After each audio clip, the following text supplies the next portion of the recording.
सृष्टीचा नियम आहे. जिथे प्रकाश असतो तिथे अंधारही असतो. जिथे देव राहतात तिथे दैत्यही श्वास घेतात.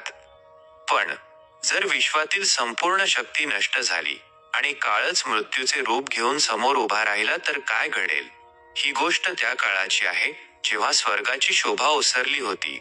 दुर्वासा ऋषींच्या एका शापाने देवतांचे वैभव हिरावून घेतले होते. संपूर्ण ब्रह्मांड निर्बल झाले होते आणि असुरांचे वर्चस्व वाढत होते. तेव्हा समुद्राच्या त्या अथांग आणि काळवंडलेल्या गर्भात दडला होता एक असा मार्ग जो सृष्टीचे नशीब बदलणार होता. एक असा प्रवास जो समुद्रमंथन म्हणून अमर झाला. भगवान विष्णूंच्या मार्गदर्शनाखाली देव आणि दानव एकत्र आले. ध्येय एकच होते, अमृत. ते अमृत जे प्राशन करून अमरत्व मिळवायचे होते. मंदारचल पर्वताची रवी केली गेली आणि वासुकी नागाची दोरी. एका बाजूला अमरत्वाची आस लागलेले देव तर दुसऱ्या बाजूला शक्तीच्या उन्मादात असलेले असुर. समुद्र मंथन सुरू झाले. अथांग जल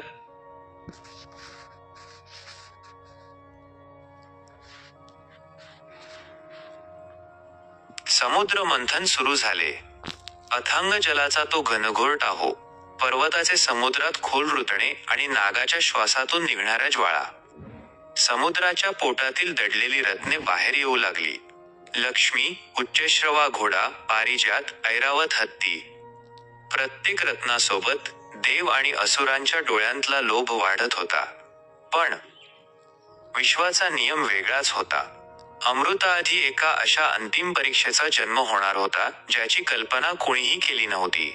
अचानक समुद्राचा रंग बदलला. लाटा थांबल्या. पाण्याचा तळाशी एक प्रलयंकारी उकळी फुटली. बाहेर आले कालकूट. ते केवळ विष नव्हते, ती साक्षात मृत्यूची सावली होती. एक असे विष ज्याच्या केवळ वाफेने तिन्ही लोक जळू लागले.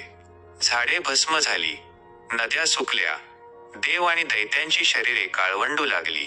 आकाशातील सूर्यचंद्रही त्या विषाच्या उष्णतेने फिके पडले. देव पळाले, दैत्य थरथरले. अमृताची इच्छा असणारे सगळेच आता मृत्यूच्या दाढेत उभे होते. सृष्टीचा अंत काही क्षणांवर आला होता. जेव्हा विश्वात कोणाकडेच उत्तर नसते, जेव्हा सगळी दारे बंद होतात, तेव्हा एकाच नावाची हाक ब्रह्मांडाच्या कणाकणात गुंजते. ओ नमः शिवाय. ज्या विषाला शिवण्याचे धाडस ब्रह्मांडात कोणामध्येच नव्हते, त्या विषाची वेदना घेऊन सगळे कैलासाच्या दारी पोहोचले. देव म्हणाले, हे देवाधिदेव, हे महाकाल, आम्हाला वाचवा. सृष्टी जळून भस्म होत आहे. महादेवांनी डोळे उघडले. त्यांच्या त्या त्रिनेत्रात संसाराची दया होती. ज्या विश्वाने अमृतासाठी मंथन केले, त्या विश्वाच्या वाट्याला आलेले विष पिण्यासाठी कोणीही तयार नव्हते.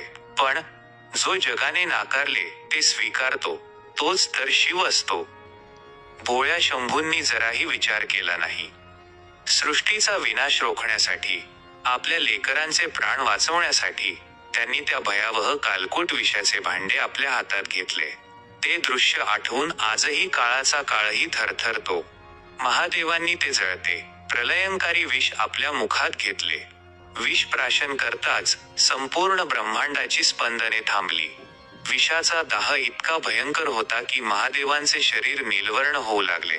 ते विष जर महादेवांच्या पोटात गेले असते तर संपूर्ण ब्रह्मांड जळून खाक झाले असते, आणि जर ते बाहेर राहिले असते तर जगाचा विनाश अटळ होता. तेव्हाच माता जगदंबा पार्वती पुढे आल्या. त्यांनी महादेवांच्या गळ्याला हाताने स्पर्श केला आणि ते विष महादेवांच्या कंठातच रोखले. विषाचा भयंकर दाह महादेवांच्या गळ्यात जळू लागला.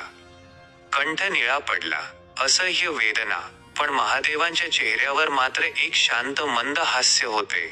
जगाचे अश्रू पिऊन जगाला अमृत देणारा तो एकमेव देव होता.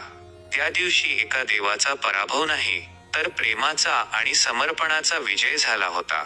ज्या विषाने सगळ्यांना पळवून लावले, त्या विषाला आपल्या कंठात अलंकार म्हणून धारण करणाऱ्या महादेवाला त्या दिवसापासून अख्खे ब्रह्मांड एका नव्या नावाने ओळखू लागले, निळकंठ महादेव. विषाचा दाह शांत करण्यासाठी देवांनी त्यांच्यावर निरंतर जलाभिषेक केला. चंद्र त्यांच्या मस्तकावर विराजित झाला.